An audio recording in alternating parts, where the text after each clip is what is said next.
El hueco en el muro. Por la red de la diversidad. El camión que te lleva a tu casa no tiene ruedas. Vámonos de aquí. En tu casa tú tienes tus cosas, tienes tus miserias. Déjalas ahí. No tengo nada, nada que perder. No tengo nada, nada que perder. Y en el hueco en el muro por Guaynatambo y la red de la diversidad, además de todas nuestras plataformas digitales, continuamos conversando como a lo largo de esta semana sobre transporte urbano y hemos arrancado con el tema que nos está acompañando toda esta semana de Canela Palacios, titulada El Camión. Vamos a volar. Vamos a volar. El camión que te lleva a tu casa no tiene ruedas. Vámonos de aquí. En tu casa tú tienes tus cosas, tienes tus miserias. Déjalas ahí. No tengo nada, nada.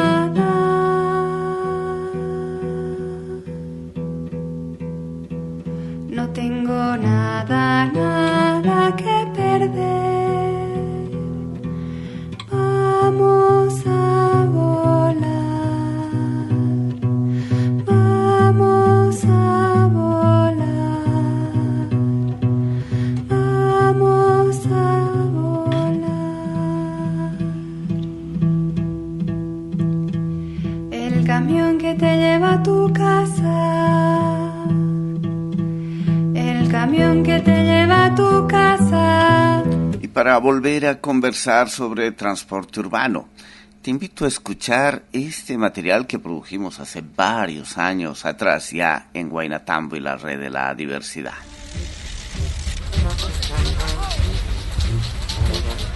El otro día, mientras esperaba en la parada del Trufi para subir al alto, me di cuenta de lo grave que había sido esto de la contaminación y cómo todos contribuimos a agravarla.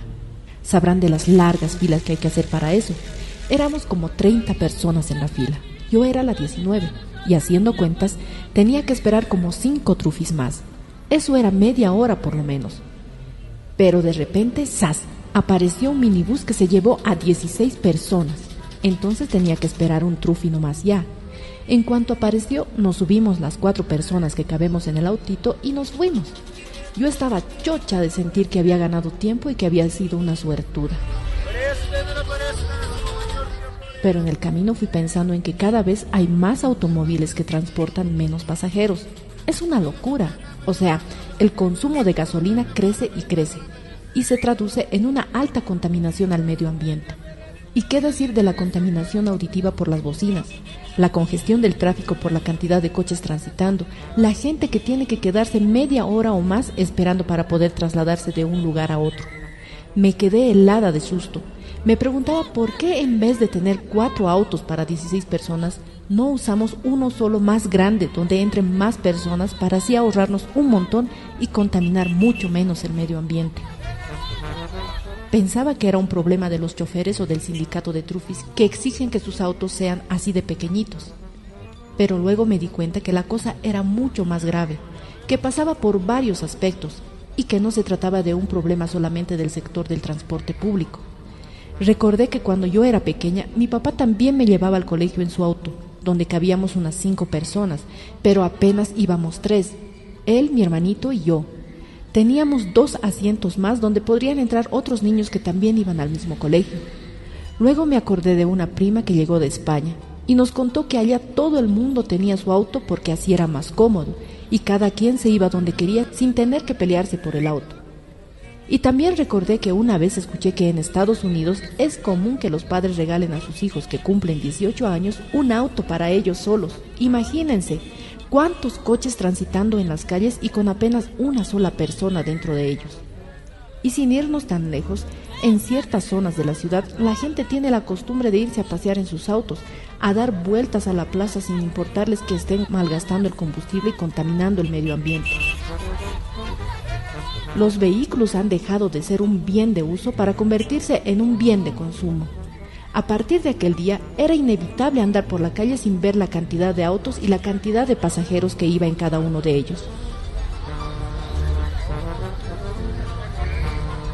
¿Será necesario que cada uno tenga que tener su propio medio de transporte? ¿No será posible pensar en soluciones más creativas que nos permitan tener un transporte eficiente, económico y solidario, que no signifique una destrucción para el medio ambiente y sin que los choferes se vean afectados en su sustento diario? ¿Será que lo material nos ha hecho perder el sentido de la vida y ya no nos importa lo que le sucede a la naturaleza? Esta es nuestra ciudad. Podemos decir nuestra voz. Participemos y actuemos para un buen convivir. A inicios del siglo XX se instaló en el modelo industrial y económico del capitalismo de ese entonces una alianza fundamental, la industria del automóvil junto con la industria de la extracción de hidrocarburos. Se convertiría en uno de los negocios más rentables en el mundo, recordemos el llamado oro negro a través del petróleo, y el empuje de grandes industrias automovilísticas, especialmente de Estados Unidos, que empujaron al automóvil como el elemento central para el transporte de las personas.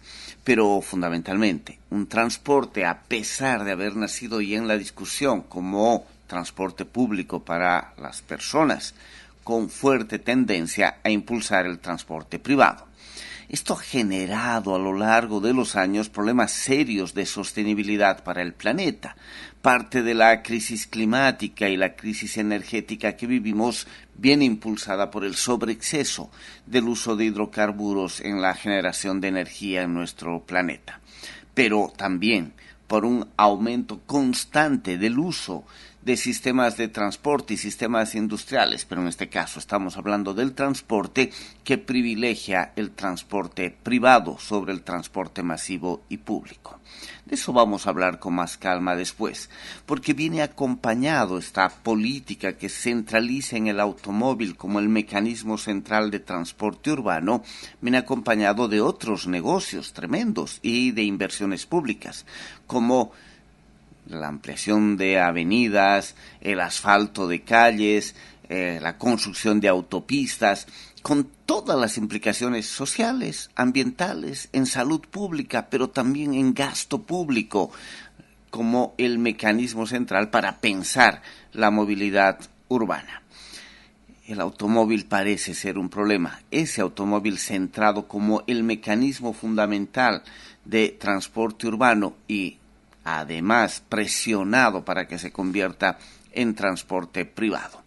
Esto hablábamos en el primer programa de esta serie, o la primera parte de esta serie sobre transporte urbano en El Hueco del Muro, a partir de una producción también de Huaynatambo del año 2019, en torno a una radioserie titulada La Feria. Un pequeño resumen que nos coloca datos que tiene que ver sobre este sobreconsumo del automóvil privado como el mecanismo de resolución del transporte urbano, con todos los problemas de congestionamiento, de polución y contaminación, de problemas sobre la salud pública, sobre problemas en la administración y la gestión de la vida cotidiana. Autos, autos, más autos y más autos. Parece que son más importantes que las guaguas. Se los lava más seguido, se los cuida con más atención, se le da más comida, más combustible, se da más espacio en las casas y los edificios para su parqueo, se sufre si alguien los raya. ¿Será que es para tanto? En Estados Unidos de Norteamérica hay 767 autos por cada 1,000 habitantes, casi uno por persona. ¿Necesarios tantos? ¿Qué cree usted? En Islandia, 747 por cada 1,000 habitantes. En Australia, 695. En Italia, 679. En Finlandia, 612. En Canadá, 605. En España, 593. En Japón, 591. En Noruega, 584. en Alemania 572, en Suiza 566. Y así podemos seguir. Hasta aquí no llegan a un promedio de 2 personas por auto en todos los países llamados desarrollados. ¿Qué crees? ¿Signo de desarrollo o de idiotez? ¿Y cómo andamos en los países vecinos? Argentina 314 autos por cada 1.000 habitantes, Brasil 304 o Chile 263. Es decir, no llegan a un promedio de 4 habitantes por cada auto existente. ¿Mejor o peor? ¿Qué crees? Yo que soñaba en comprarme un autito algún día, ya me la estoy pensando, para quedarme trancado horas de horas. Mejor me caso con una de sus hijas, don Rosén, y me voy a Tarija. Como es chiquitito, ahí fácil moverse. No hay tantos autos, ¿verdad? De mi tío me he prestado, había tenido una bicicleta viejita en el patio de su casa. Mi tío me ha dicho, lleva, yo ya no lo uso, ya no se puede.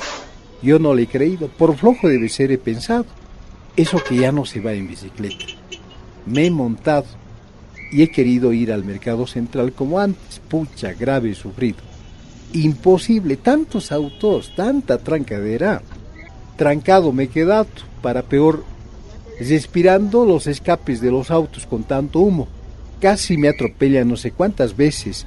Me he arrepentido siempre, ya no he vuelto a manejar la bici en toda la vacación. Tarija es la ciudad con más autos por habitantes de Bolivia y una de las que más en toda América Latina. ¿Orgullo u otra idiotez? ¿Qué piensas? Tarija tiene 225 autos por cada 1.000 habitantes, en promedio un auto por cada 4 personas. Pero, ¿saben? El promedio engaña, porque en realidad la mayoría de estos autos son para pocas personas. En Tarija las familias de clases medias para arriba tienen en promedio 2 autos por familia. En cambio, en los sectores más pobres hay un auto, la mayor de las veces público, para cada 3 o 4 familias. Sí, escucharon bien. Hacia arriba en la escala económica 2 autos por cada familia. Hacia abajo en la pirámide económica un auto, la mayoría público por cada 4 familias. ¿Justo? ¿Necesario? ¿Desarrollo? Parece que los indicios nos señalan que el tema central para hablar de transporte urbano pasa por disminuir el uso del auto privado como la solución para dislocarse, para movilizarse, para hacer los recorridos y los trayectos en las ciudades. Pasa por el fortalecimiento del transporte público, que sea accesible, de calidad, que alcance una cobertura mayor, que sea también ecológico y masivo. Una de esas políticas que aparece en el mundo, importantísima en la discusión de justicia social, de equidad, de inclusión, es eso que se llama como tarifa cero, o también pase libre o sistemas de gratuidad en el transporte público. Parece una locura pensar que el transporte sea gratuito, pero si pensamos el transporte como un derecho, puede llevarnos a políticas de transporte público. Brasil, en nuestro continente, es el país con más ciudades en el mundo que tienen pase libre, tarifa cero o sistemas gratuitos de transporte, y una política nacional en Brasil que ya libera el transporte público urbano a personas mayores de 65 años.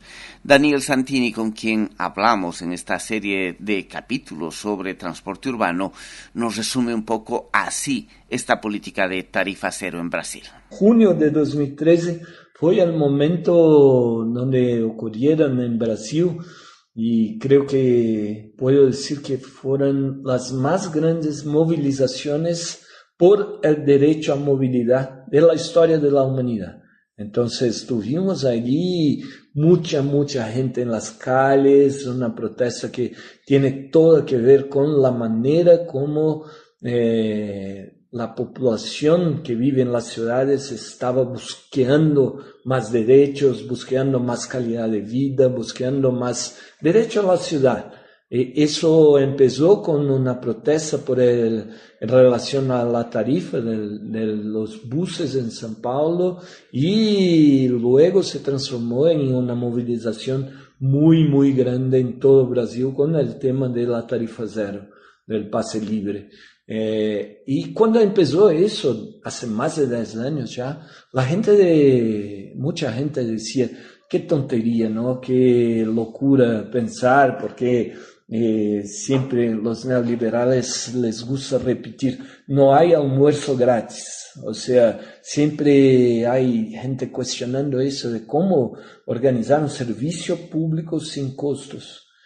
Y hoy, más de 10 años después, eso cambió mucho. En Brasil ya no se discute la posibilidad de se tener tarifa cero. Tarifa cero es una realidad concreta. Hoy, en octubre de 2025, tenemos 137 ciudades con tarifa cero universal, o sea, no se paga para usar el transporte público en 137 ciudades de Brasil. Es un número bastante considerable. Hay muchas ciudades con más de 100.000 habitantes, 100.000 de población, y se cambió mucho. Y ahora estamos viviendo un momento donde mismo personas que se posicionaron en contra de la tarifa cero en aquel momento, hoy están defendiendo públicamente.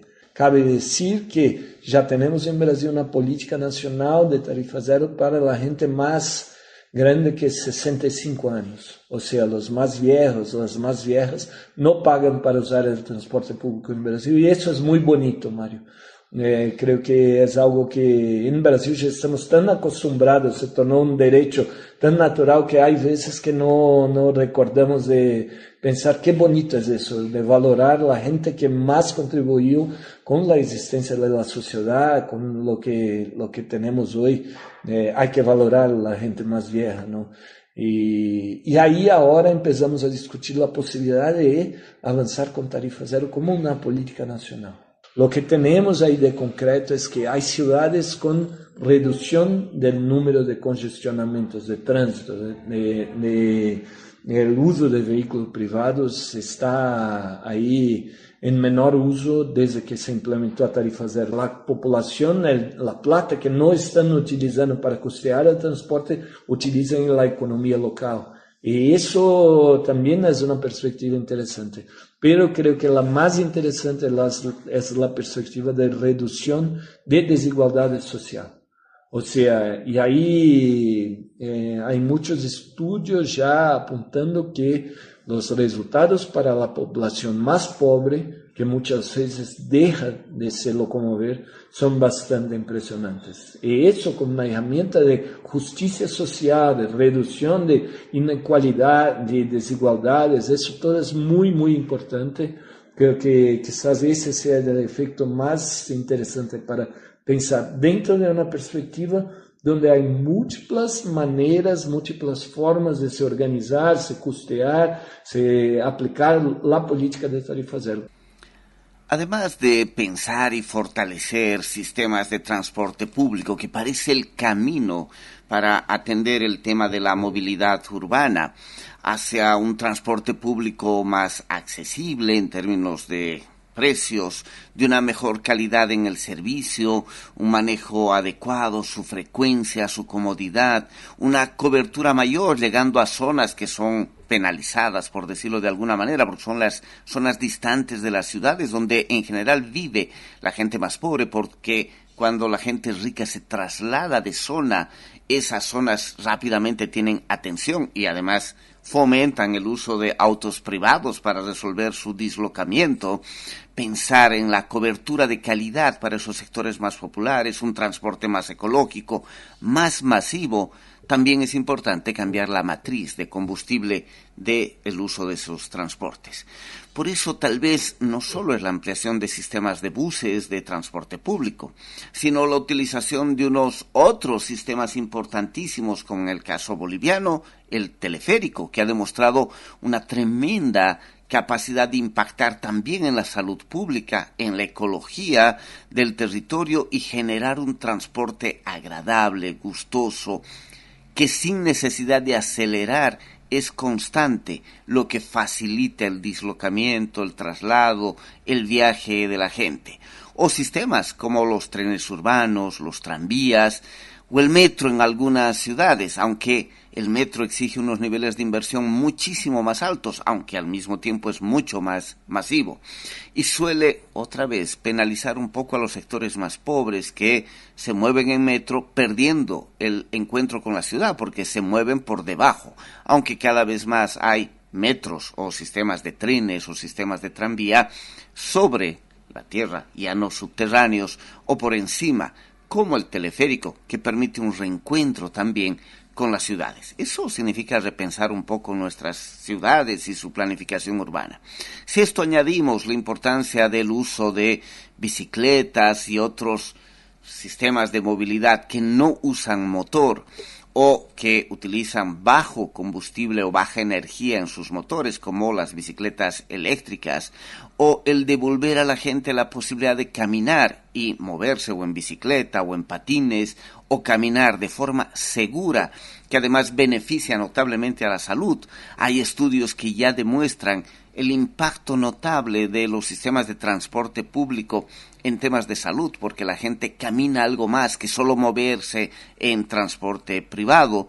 Eso significa también repensar los sistemas de traslado y de velocidad en las ciudades, más que acelerar. Los estudios muestran es que se necesita un sistema de transporte constante, de movimiento constante, como es el teleférico. Hay soluciones posibles, pero significa desmontar bastante esta centralidad del automóvil y el automóvil privado como el mecanismo de solución del transporte urbano.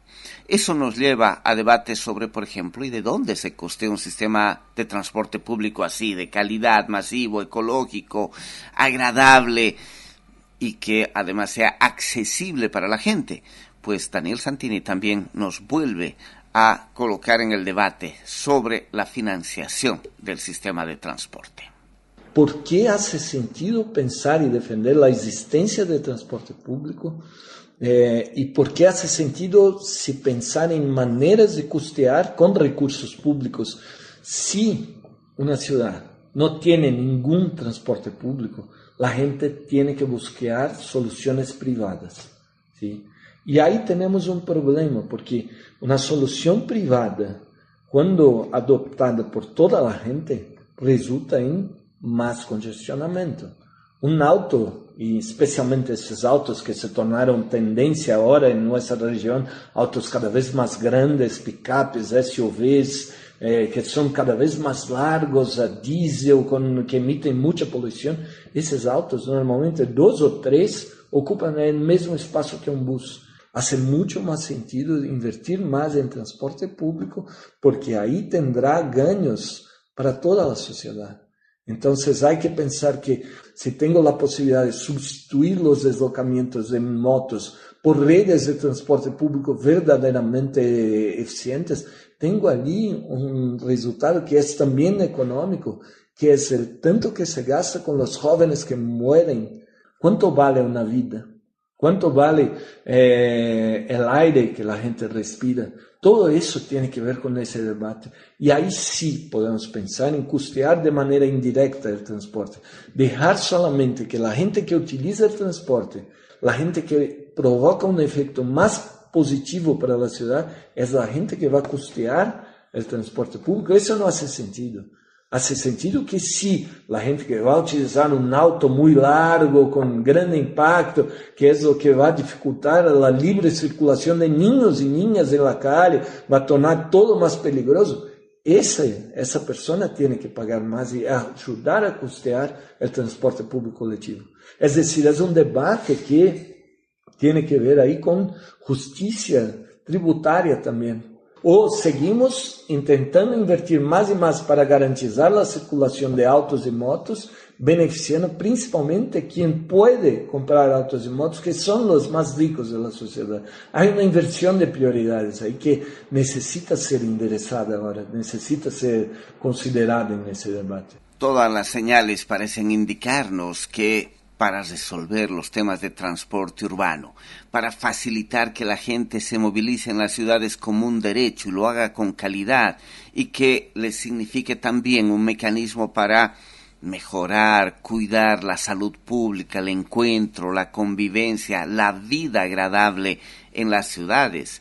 Tenemos que desincentivar el uso de el automóvil y la motocicleta crecientemente en nuestros países como la solución privada al transporte.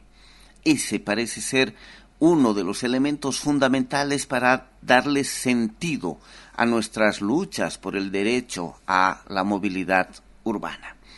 Así nos cerraba diciendo, por ejemplo, Julián Rodríguez, que entrevistamos esta semana desde Europa, en las experiencias europeas, sobre el tema del transporte privado y la importancia del transporte público, además de otros transportes alternativos que mejoran la salud de las personas. El día de mañana, para cerrar esta serie, vamos a hacer un resumen y unas propuestas de cara a nuestro país. Una lectura más desde Huaynatambo y desde la Red de la Diversidad. Pero escuchemos a Julián Rodríguez sobre este tema de no hay salida posible al transporte urbano que sea de calidad, saludable, ecológico, que sea accesible a la gente si la salida es el automóvil o la motocicleta privada. Está claro que nuevas tecnologías van a ser necesarias, pero también está claro que se puede cambiar mucho más y mucho más fácilmente el consumo de recursos naturales cambiando el modo de consumo o consumiendo menos que reemplazando nomás y sin cambiar nada lo que haces por nuevos sistemas. Claro que en países ricos mucha más gente ya tiene también autos eléctricos, no es nada demasiado raro. Claro que en los países nórdicos eso está mucho más acentuado. En la mayoría de los países europeos todavía estamos muy lejos de que, pues, aunque sea un 10% de los autos sean eléctricos, mientras que hay países nórdicos, Escandinavia, donde casi la mitad de los autos hoy en día ya son eléctricos. Pero esa no es la solución. O sea, tener un auto privado sigue siendo un consumo masivo de recursos naturales. Y eso no va a cambiar nunca. Aunque uses la electricidad más limpia y más renovable que existe, igual eso necesita ciertos recursos, necesita cierta infraestructura que tampoco no es lo mejor para el medio ambiente. Claro que es mucho mejor que cualquier sistema a base de productos fósiles, pero es mejor, no es bueno. Y dentro de esa lógica, la meta es de que cada vez menos gente tenga un auto privado. Porque también tener un auto privado de lujo, aunque sea eléctrico, es un sobreconsumo bastante extravagante. Pero también está claro que hay lugares donde se van a seguir necesitando autos, sea en el transporte de bienes, para atender tiendas, para ambulancias, bomberos, para albañiles que están transportando material de construcción, y en esos lugares sí es importante de que podamos cambiar los autos que tenemos hoy en día por autos eléctricos. Y eso es uno de los lugares más interesantes para los autos eléctricos. El transporte masivo, reemplazar camiones por camiones eléctricos. Y esa es más o menos también la regla para liberar los centros de la ciudad de tanto auto, de tanta bulla y de tanta polución. Hay servicios que siempre van a necesitar unos autos, y también está bien si esos autos pueden seguir entrando a los centros de las ciudades, pero no cualquier persona porque les da la gana tener un auto privado, que justamente esos son la gente, es la gente que en muchas ciudades ya no puede entrar a los centros de la ciudad, porque también autos eléctricos molestan mucho a la gente. Eso al final lo importante es que modos de transporte públicos masivos siempre van a ser más eficaces, más sostenibles y mejores para la gente que vive en nuestras ciudades que cualquier modo de transporte privado. Y usas un modo de transporte donde tú te mueves, incluso al mismo tiempo puedes hacer algo para tu propia salud. El hueco en el muro. Por la Red de la Diversidad.